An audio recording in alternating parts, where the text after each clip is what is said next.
चलिए दोस्तों, मैं देवेश कुमार पाठक एस्ट्रोलॉजर आप सभी का अपने YouTube चैनल अल्टीमेट ज्योतिष गुरु में हृदय से वंदन करता हूं। आज 31 दिसंबर है।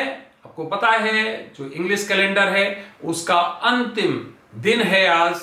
कल से नव वर्ष शुरू हो जाएगा 2024। तो एडवांस में अभी से आप सभी को मेरी तरफ से ढेरों ढेरों शुभकामनाएं। लेकिन शुभकामनाएं देने का मन नहीं करता है। मैंने पहले भी बोला था, आपको एक वर्ष याद होगा, क्योंकि जब घटनाएं दुखद दिखाई दे रही हूं आगे तो वो जहन में रहती हैं। लेकिन फिर भी दुनिया में कितने भी कष्ट आए फिर भी हम कहेंगे आप सभी को बहुत बहुत हृदय से शुभकामनाएं। आपको सफलताएं मिलें, आप खुश रहें, प्रसन्न रहें, अपने परिवार के साथ ज्यादा से ज्यादा समय दें और सबसे बड़ी बात, अपने आप को पहचानें, अपने को खुश रखें। तो 2024 की आपको नव वर्ष की बहुत बहुत शुभकामनाएं। और इसी के साथ मैं आज बहुत ही महत्वपूर्ण विवेचन आपको देने जा रहा हूं। Wars in 2024 possibilities means what are possibilities of wars during forthcoming year 2024 and onwards। ध्यान रखिए, onwards बोल रहा हूं। 24 और इससे आगे की क्या परिस्थिति, और 24 में कौन कौन सा क्षेत्र दुनिया का सबसे ज्यादा ऊर्जित क्षेत्र है, खतरनाक क्षेत्र है, जहां युद्ध बहुत तेजी से और भयंकर रूप से भड़क सकते हैं। क्या भारत भी शामिल है उसमें? क्या भारत पर बड़े आक्रमण होने वाले हैं? आप इससे बहुत कुछ समझ जाएंगे। तो बहुत ही इंपॉर्टेंट वीडियो है दुनिया के लिए। एडवांस में मैं एक अलग तरह का वीडियो आपको दे रहा हूं जिसमें मैं पॉसिबिलिटीज बता रहा हूं, कितने परसेंट कौन से क्षेत्र में खतरा है, ऊर्जित क्षेत्र है, कहां सबसे ज्यादा यह दिखाई दे रहा है कि संघर्ष हो सकते हैं। और संघर्ष छोटा हो या बड़ा पता नहीं चलता है कि वो छोटा संघर्ष कब बड़ा बन जाता है। आपकी चिंगारी एक होती है, पूरे संसार को जला सकती है। तो समझ लीजिए, छोटा या बड़ा संघर्ष कोई नहीं होता है, संघर्ष संघर्ष होता है। आगे पढ़ने से पहले अगर चैनल सब्सक्राइब नहीं किया तो चैनल सब्सक्राइब कर लीजिए, ग्रुप्स में शेयर करिए, कंटेंट्स अच्छे लगते हैं तो लाइक करिए, क्योंकि यहां मैं आपको यूनिक वीडियोस देता हूं जो आपको सामान्यतः अप्राप्य होते हैं, जहां पर मैं आपको भविष्य में घटित होने वाली घटनाओं के बारे में विशद एस्ट्रोलॉजिकल रिसर्च के बाद वीडियोस देता हूं। और आप देखते होंगे कि जो घटनाएं हम बताते हैं घटनाक्रम कुछ उसी तरह घटित होता पाया जाता है। तो चलिए आगे बढ़ते हैं। क्या है, मैंने क्या ऐसा रिसर्च किया है वो मैं आपको बताने वाला हूं। हमारे साथ रहिए और देखिए कि क्या परिस्थितियां बन रही हैं। चलिए सबसे पहले मैं आपके सामने विश्व का मैप ले आता हूं, और इस मैप को लेने के बाद मैं आपको बताता हूं कौन कौन से क्षेत्रों में कौन कौन सी परिस्थितियां खतरनाक हैं। यह बताने के साथ ही मैं आपको एक वो समीकरण भी बताऊंगा जो बहुत खतरनाक समीकरण है, जो लगातार मैं आपको 2019 से बता रहा हूं। वो समीकरण 2024 में कितना इफेक्टिव हो रहा है, कितना प्रभावी हो रहा है, वो भी बहुत ही महत्वपूर्ण समीकरण होगा जो आप देख पाएंगे इसी विवेचन के बाद मैं आपको देने वाला हूं इसी वीडियो में। तो क्या है, सबसे पहले दुनिया का ये आपके सामने नक्शा है। कई जगह पर डिस्टर्बेंसेस चल रहे हैं। मैंने आपको जिन डिस्टर्बेंसेस के बारे में बताया था, याद होगा आपको, ये आप देख पा रहे होंगे, ये क्षेत्र रूस का, यूक्रेन का इस समय संघर्ष चल रहा है। सेंट्रल एशिया में भी डिस्टर्ब चल रहा है। इसका मतलब है ये दो जगह तो ऑलरेडी युद्ध चल रहे हैं, जहां इजराइल और गजा, जो आपके जिसको आप पैलेस्टाइन कहते हो या फिलिस्तीनी कहते हो, उस क्षेत्र में, और उधर रूस और यूक्रेन में ये दो युद्ध लगातार चल रहे हैं, काफी समय से चल रहे हैं। रूस और यूक्रेन के युद्ध को एक बहुत लंबा समय होने वाला है। तो इसका मतलब फेब में वो लगभग 2 साल का समय हो जाएगा। तो इसका मतलब है कि परिस्थितियां दुनिया में ऑलरेडी बहुत विकराल हैं। और आगे क्या दिखाई दे रहा है, चलिए मैं आपको बताने जा रहा हूं। अब देखिए, अगर मैं आपको सबसे प्रभावित क्षेत्र बताऊं तो पहला प्रभावित क्षेत्र जो सबसे ज्यादा है वो है सेंट्रल एशिया। सेंट्रल एशिया का मतलब उसी में ईरान आता है, सीरिया है, जितने भी ये आपके अरेबियन कंट्रीज हैं वो सब आते हैं। उसमें आपका पूरा लाल सागर का क्षेत्र आता है। तो लाल सागर का क्षेत्र बहुत ज्यादा इस समय ऊर्जित है। वहां पर आप कुछ बड़ी स्ट्राइक्स देख सकते हैं, कुछ बड़े युद्धों की परिस्थितियां देख सकते हैं, ईरान के ऊपर स्ट्राइक देख सकते हैं। ध्यान से समझिए, ये बहुत ही महत्वपूर्ण पॉइंट है क्योंकि ये 29% इसमें पॉसिबिलिटीज आ रही। सबसे टॉप पे है ये इस समय दुनिया में जो ऊर्जित क्षेत्र है। रूस और यूक्रेन का जो क्षेत्र है वो भी इससे कम ऊर्जित हो गया है। वैसे हमने पूरे इस क्षेत्र को एज ए होल लिया है 29% में, एज ए होल। मध्य एशिया और यूरोपियन का, ये जो यूरोप का देश है वो 29% ऊर्जित है। बहुत ज्यादा है 29%, आप समझ सकते हो। तो ईरान के साथ संघर्ष की और इन देशों के बीच संघर्ष की, इजराइल के बीच क्यों परिस्थितियां हैं, बहुत महत्वपूर्ण, वो समझ लीजिए। एक पॉइंट बताऊंगा, बाकी कई पॉइंट्स हैं आगे के वीडियोज में बताऊंगा मैं। ईरान ने ऑलरेडी डर्टी बम एक्वायर कर लिया है, बहुत पहले बता चुका हूं। मैंने डंके की चोट पे कहा था कि सबसे पहले मैं वीडियो देख रहा हूं, ये दे रहा हूं आपको, और देखिए आप आगे ईरान क्या करता है। कई महत्वपूर्ण खतरनाक हथियार उसने प्राप्त कर लिए और यह बात अमेरिका को भी पता हो गई है और इजराइल को भी पता हो गई है। एन केन प्रकारेण, इसका मतलब है एनी हाउ, अमेरिका और इजराइल ईरान पर आक्रमण करके उन हथियारों को समाप्त करेंगे। क्यों? क्योंकि सबसे बड़ा थ्रेट अगर है इजराइल को खासकर तो ईरान से है, और अमेरिका को भी कहीं ना कहीं ईरान से खतरा है।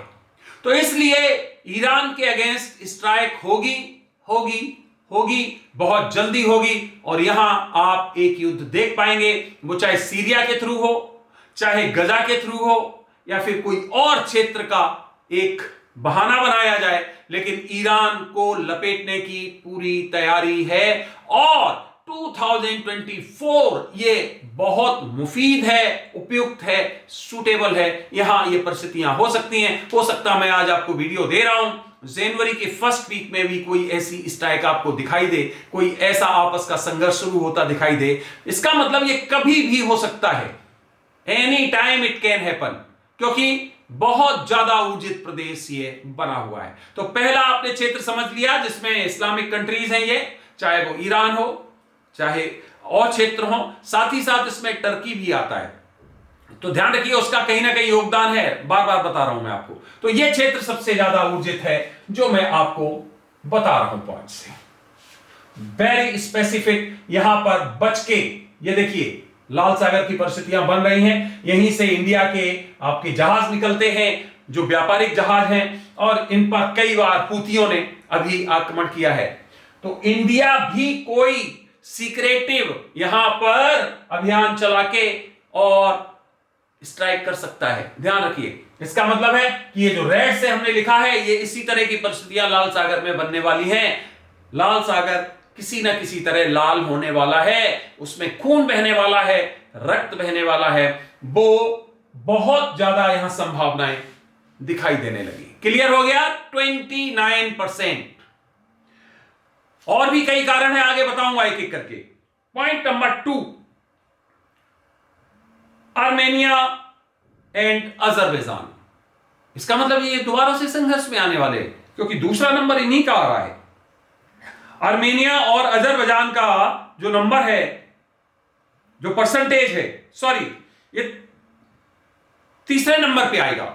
दूसरे नंबर पे, उससे पहले मैं ले लूं, दूसरे नंबर पे है वेनेजुएला एंड गुयाना। ये एक गयाना, ये एक नया आ गया, ये वेनेजुएला और गयाना। ये ध्यान से देखिए, ये आपका साउथ अमेरिका आप देख रहे होंगे, ये क्षेत्र आप देख रहे होंगे, दिस वन।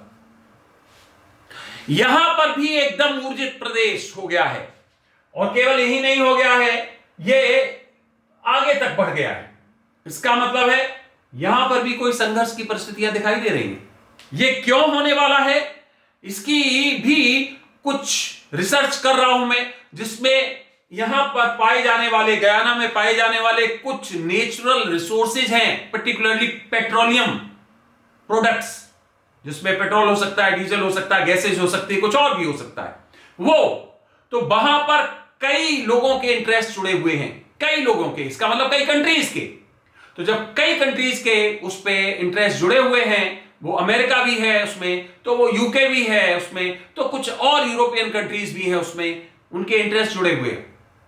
इधर जो वेनेजुएला है वो उसको अपने हक में करना चाहता है। गयाना बहुत छोटा क्षेत्र है, बहुत छोटा क्षेत्र है, उसकी जनसंख्या भी बहुत कम है, उसके पास जो सैनिक वगैरह भी है वो भी बहुत कम है, छोटा सा देश है। उसकी तुलना में वेनेजुएला बड़ा देश है। तो इसका मतलब क्या है कि वेनेजुएला और गयाना का यहां पर एक संघर्ष दिखाई दे रहा है। मैंने आपको बोला था अभी शुरू में, इंट्रोडक्टरी में अपने में, कि छोटे क्षेत्र से संघर्ष शुरू हो तो यह मत मानिए ये छोटा है, बहुत ज्यादा बड़ा हो सकता है। उसका रीजन क्या है कि छोटे के लिए एक पार्टी और दूसरी पार्टी आमने सामने आ सकती हैं, जो थर्ड पार्टीज हैं, वो ज्यादा खतरनाक हो जाता है। अगर दो बराबर के देश लड़ रहे हैं आपस में तो उतनी परिस्थितियां खराब नहीं होती। जैसे अभी आपने देखा यूक्रेन रूस का युद्ध चल रहा है, तो काफी हद तक यूक्रेन ने फेस किया है, 2 साल होने वाले हैं, तो थर्ड पार्टी इसमें इनडायरेक्टली जरूर पार्टिसिपेट की, लेकिन सामने आके युद्ध नहीं किया। बट ऐसी स्थिति में तो पहले दिन से युद्ध करना पड़ेगा, क्योंकि गयाना के पास कुछ है नहीं खास, 4000 सैनिक हैं, क्या करेंगे? जबकि वेनेजुएला के पास लंबी सेना है, उसमें लगभग 3 से 4 लाख लगभग उनके जो है और सोल्जर्स हैं, उनकी सेना है, तो वो गयाना को अपने कब्जे में कर सकते हैं। तो वहां पर जो युद्ध है, अच्छा जब अगर मान लो ऐसा करता है फोर्सफुली वेनेजुएला, जिसके सपोर्टर चीन और रूस है पर्टिकुलरली, मैंने आपको पहले एक वीडियो दिया था, अगर याद हो, वेनेजुएला देखिए जाके पीछे, आज से 3 साल पहले लगभग दिया होगा, उसमें लिखा है वेनेजुएला प्रॉब्लम होगी आगे, आज नहीं है, 3-3.5 साल पहले का वीडियो। क्योंकि वेनेजुएला में आपके चाइना के, रूस के, इनके सबके वहां से संबंध है, वही जो नेचुरल रिसोर्सेज की बात हो रही है, जो पेट्रोलियम पदार्थों की बात हो रही है, तो वहां पर संघर्ष की स्थितियां बहुत ज्यादा बन रही है। 23%, तो 29% पहला था जो सेंट्रल एशिया बताया और जो यूरोपियन कंट्रीज वो बताएं, और दूसरा वेनेजुएला गयाना जो कि ये साउथ अमेरिका में है, इस महाद्वीप में है, जिसको आप दक्षिणी अमेरिका कहते हो, वहां पर ये परिस्थितियां बन रही हैं 23% की। तीसरा जो सबसे ज्यादा प्रभावित क्षेत्र है वो चाइना ताइवान। आ जाइए तुरंत इधर, ये आपका जो क्षेत्र देख रहे हो चाइना ताइवान, यहां जो परसेंटेज आ रहा है दैट इज 14%। इसका मतलब है उतना ज्यादा यहां पर बड़े स्केल पर परसेंटेज नहीं आ रहा है। यह नहीं लग रहा है कि वहां पर युद्ध छोटे से समय में अभी जल्दी शुरू होने वाला है, 14% केवल है। वैसे युद्ध की परिस्थितियों का पता नहीं होता है, बहुत जल्दी आपको पता है फ्लेयर अप होती कोई पता नहीं होता है, फिर भी वहां की परिस्थितियां परसेंटेज वाइज कम आ रही, 14% केवल। चौथा है आर्मेनिया और अजरबैजान। फिर एक बार ये आ जाइए यहां पर यूरोप में आ जाइए, ये आर्मेनिया और अजरबैजान की परिस्थिति अगर आप देखेंगे, इसमें युद्ध हो चुका है पहले, मैंने बताया था आपको, कई वीडियोस दिए थे। यहां पर फिर ये 13% का एक आ रहा है, 13% की पॉसिबिलिटी आ रही। इसका मतलब यह है कि यहां पर भी युद्ध कहीं ना कहीं से सुलग रहा है, यहां पर भी एनर्जी बिल्कुल अभी, जिसको आप कहते हो एनर्जाइज क्षेत्र बना हुआ है, युद्ध के लिए मुफीद बना हुआ है। 5th पॉइंट है north Korea versus south Korea, जिसमें जापान भी आ रहा है, 12%। ये देखिए क्षेत्र, यहीं पर जो हमने ये सर्कल किया है, इसी में आप ले लीजिए नॉर्थ कोरिया साउथ कोरिया का भी यही क्षेत्र आता है, नॉर्थ कोरिया साउथ कोरिया, और जिसमें जापान को भी लपेटा जाएगा। तो ये क्षेत्र 12% का हमें पॉसिबिलिटीज दे रहे हैं। 6th है इंडिया वर्सेस पाकिस्तान। यस, पूरी तरह से यहां सुरक्षित या वो क्षेत्र नहीं है, परसेंटेज आ रहा है 6%। कहां है? यह है इंडिया पाकिस्तान। 6% की प्रोबेबिलिटी यहां पर भी दिखाई दे रही है। इसका मतलब है कि बिल्कुल हम कह सकते हैं कि यह जो है अभी यहां पर भी प्रभावी क्षेत्र है, लेकिन इतना ज्यादा नहीं है कि एकदम कहा जाए कि नहीं, अब इसको अवॉइड नहीं किया जा सकता है। और लास्ट है India China. Yes, India China के बीच में, ये आप देख रहे हो, ये क्षेत्र जो उत्तरी है, हम बता चुके हैं आपको, अरुणाचल प्रदेश में कुछ वो पलट के करेगा बहुत जल्दी। तो इसमें लेकिन 3% आ रहा है केवल एनर्जाइज क्षेत्र। 2024 के लिए ये परसेंटेज मैंने निकाला है। तो ये टोटल अगर करेंगे तो ये 100% बन जाएगा। 29% टॉप, एक बार रिपीट कर देता हूं शॉर्ट में, ये रहा 29% ईरान, और ये जो आप बड़ा सर्कल देख रहे हैं ये 29%, जिसमें ईरान, सीरिया, लेबनान और ये है सूडान, ये सब उसी में आ जाते हैं, मिस्र। साथ ही साथ यहां देख रहे हो, यहां रूस और यूक्रेन का क्षेत्र भी इसी में आ जाता है। तो पूरा का पूरा ये 29% है। बहुत ही एनर्जाइज क्षेत्र है, महायुद्ध के लिए ये तैयार है। और यहां पर वास्तव में स्थितियां सुधरती हुई नहीं दिख रही हैं। यह युद्ध बहुत विकराल हो सकता है, जो विश्व युद्ध का स्वरूप भी धारण कर सकता है। ध्यान रखिए, विश्व युद्ध का मैं पहले ही कह चुका हूं। यस, 2024 भी बहुत मुफीद वर्ष है, बताऊंगा अभी क्यों। इसके बाद में मैंने बताया था आपको, एक डिटेल देने वाला हूं। वेनेजुएला, गयाना, ये देख लीजिए। दूसरा ये है 23%, सर्कल थोड़ा छोटा है और ये इतना सर्कल यहां पर बन रहा है, तो ये 23% तक यहां पर प्रभावी क्षेत्र बना हुआ है। चाइना, ताइवान, ये रहा 14%। फिर अर्मेनिया, अजरबैजान, ये अलग कर दिया है इससे, इस क्षेत्र से, और ये लगभग आ रहा है 13%। North Korea, south Korea, Japan, ये यहां पे आ गए, ये है लगभग 12%। इंडिया, पाक जो है वो 6% और इंडिया चाइना 3%। इसका मतलब यह है इंडिया के साथ संघर्ष की परिस्थितियां नहीं है, किसकी? चाइना की और पाकिस्तान की नाम मात्र की हैं, कम हैं।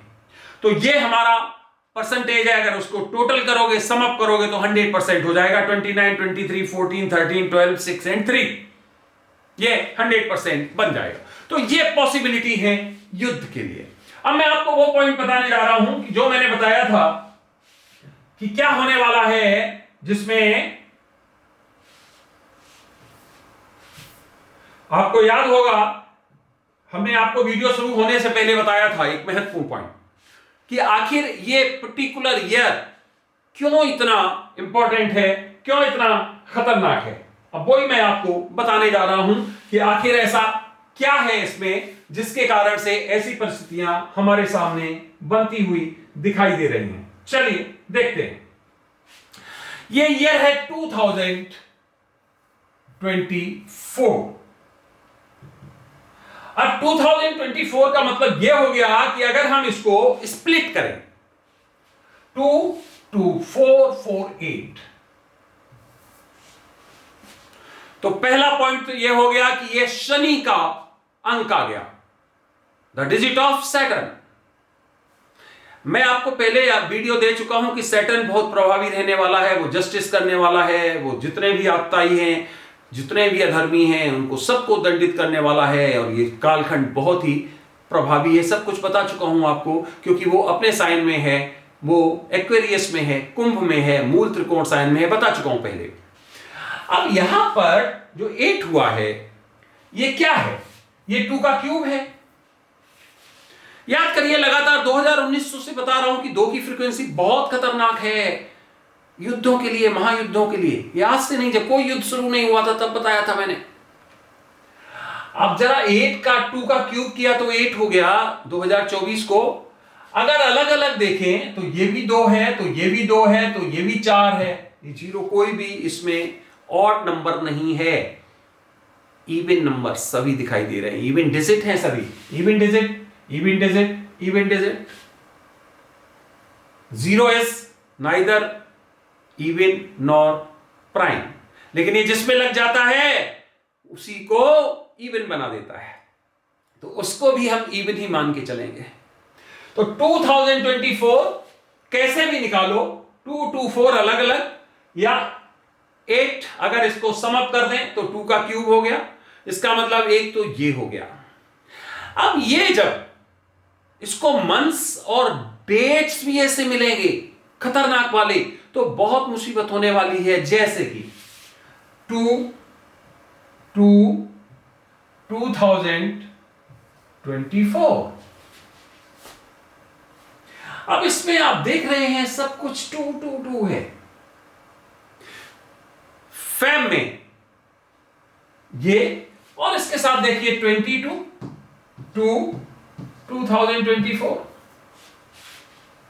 28 टू 2024, 20 फरवरी से और लगातार आपके 29 फरवरी तक, क्योंकि ये लीप ईयर होगा 2024, जितने भी हैं वहां 2 की फ्रीक्वेंसी बहुत होगी। 21, 22, 23, 24, 25, 26 सब में 2 होगा, प्लस 24 होगा ही होगा, मंथ होगा ही होगा। तो डेट्स और इस सभी में 2 की फ्रीक्वेंसी बहुत हो जाएगी। तो पूरा फेब का महीना खतरनाक, 20 फरवरी से 29 फरवरी का बहुत खतरनाक, पूरा 2024 बहुत खतरनाक। 2024 में जितने बार फ्रीक्वेंसी इन डेट्स की आई 2 के ज्यादा, वो खतरनाक अगस्त में आई, क्योंकि अगस्त में भी 8वां महीना होगा, जो कि 2 का क्यूब होगा। 2024 8 का क्यूब है, 2 का क्यूब ही है। अगर हम देखें 2024 को सम अप करें तो वो 2 का क्यूब बनता है। और अगर 8 अगस्त होगी, मान लीजिए 8 ऑफ अगस्त 2024, तो क्या होगा उसमें? 2 का क्यूब, 2 का क्यूब, 2 का क्यूब। इसलिए ये साल बहुत खतरनाक है, बहुत मुफीद है डिस्ट्रक्शन के लिए, बहुत मुफीद है डिस्ट्रक्शन के लिए। ध्यान रखिए, यहां पर हमें कुछ ऐसे घटनाक्रम दिखाई पड़ेंगे जो वास्तव में अस्वाभाविक होंगे, अननेचुरल होंगे, और जो बहुत लंबा प्रभाव छोड़ेंगे दुनिया पर। इसका मतलब यह हो गया कि हमें बहुत केयरफुल रहने की जरूरत है। हमें सब कुछ सामान्य दिखाई पड़ रहा है, लेकिन ये कभी भी डिटेरियोरेट हो सकता है। तो इसलिए 2024 खतरनाक वर्ष है, कोई शक नहीं है। और इसमें युद्धों की विभीषिका, फिर इसके बाद में जिनको कहते हो कि लोग इतने ज्यादा हैंडीकैप्ड होंगे, लोग इतने ज्यादा परेशान होंगे, भूखे मरेंगे, जिसको आप कहते हो शिविर होंगे, उसमें पड़े हुए हैं बेचारे, कोई पूछने वाला नहीं, अपने परिवार को खोके हर तरह से त्राहे त्राहे मचेगी, लोग सिसकेंगे, परेशान होंगे, लाखों की संख्या में लोग इधर उधर भागेंगे, पब्लिक अनरेस्ट होगा, समझ में नहीं आएगा क्या करें। यूएनओ जो सबसे बड़ी संस्था है वही हाथ सरेंडर कर देगी, वो कर देगी कि हम नहीं सहायता कर पा रहे हैं लोगों की। जिसको शरणार्थी शिविर कहते हो, उनकी संख्या बहुत ज्यादा, उनको भी नहीं छोड़ा जाएगा, वहां पर भी शरणार्थी शिविरों में भी आक्रमण होंगे, जो सबसे महत्वपूर्ण जगह मानी जाती है, उनके लिए जो हॉस्पिटल्स बनते वहां भी होगी, क्योंकि परिस्थितियां ऐसी आ जाएंगी। कालखंड ऐसा चल रहा है, इसमें कुछ नहीं किया जा सकता है। जितने मानवाधिकार सब धूल धूसरित हो जाएंगे, खत्म हो जाएंगे, ऐसा लगेगा कि अब दुनिया में कुछ बचा ही नहीं है। तो 2029 अभी बहुत दूर है। मैंने जो बताया था कि 2020 से 2029 31 दिसंबर तक वो सब कुछ होने वाला है, जो बहुत खतरनाक। हमारे पीछे की वीडियोस जाके देखिए। तो अभी तो 2024 आ रहा है, बहुत ही खतरनाक परिस्थिति है 24 की, बहुत खतरनाक। डरने की आवश्यकता नहीं, नमः शिवाय का जाप करो, हर हर महादेव बोलो, धर्म की मार्ग पे चलो, किसी को सताओ मत, क्योंकि शनि का डंडा उसी पे चलने वाला है जो अधर्म करेंगे, जो गलत रास्ते पे चलेंगे, जो गरीबों को सताएंगे, जो ऐसे क्रिएशंस को, ऐसे जीवधारियों को सताएंगे जो बेचारे खुद ही कमजोर हैं। तो समझ लीजिए कि वो बचने वाली परिस्थिति नहीं है, इससे बचा नहीं जा सकता है। तो 2024 एक चैलेंज है, अपने पास एक पर्याप्त पूंजी रखिए जिससे भोजन मिलता रहे वक्त पे। अब ये इसके मैसेज मत करिए सर ये भारत में भी क्या एप्लीकेबल है, क्या ये राज्य में भी एप्लीकेबल है, क्या इस शहर में भी एप्लीकेबल है, ये मत पूछिए, अलग अलग मैसेज करें। सॉरी, कालखंड अच्छा नहीं है तो इतना जरूर बचा के रखिए कि वक्त पे आप अपना पेट भर सकें, अपने जो आपका परिवार है उनका पेट भर सकें, और परिस्थितियां इतनी विपरीत ना हो जाएं कि जीवन बचाना मुश्किल पड़ जाए। भारत में ऐसी विपरीत परिस्थितियां नहीं हैं, पहले भी वीडियोस बता चुका हूं, आज भी बता रहा हूं। अभी ऐसी परिस्थितियां भारत में नहीं है। क्यों? क्योंकि कितना भी धर्म भ्रष्ट हो गया हो, लेकिन भारत में अभी भी धर्म पूरी तरह से भ्रष्ट नहीं हुआ है, और उसे मानने वाले बहुत बड़ी संख्या में है। ये राम मंदिर की स्थापना 2024 में ही हो रही है। कितना बड़ा इवेंट है। तो इसका मतलब अब आप समझ लीजिए, और आगे वीडियोस दूंगा उसमें बताऊंगा कि यह साल क्यों खतरनाक है, क्या परसेंटेज है दुनिया में। आपने वीडियो देख लिया होगा, समझ गए होंगे तथ्य कितने इंपॉर्टेंट हैं। अगले भी आपको कई महत्वपूर्ण वीडियोस में देने वाला हूं। आपने ये वीडियो देखा, अपना अमूल्य समय दिया, उसके लिए बहुत बहुत धन्यवाद। अगला वीडियो जल्द ही मैं आपको देने वाला हूं। तब तक आप सभी को मेरी तरफ से ओम नमः शिवाय, नमस्कार।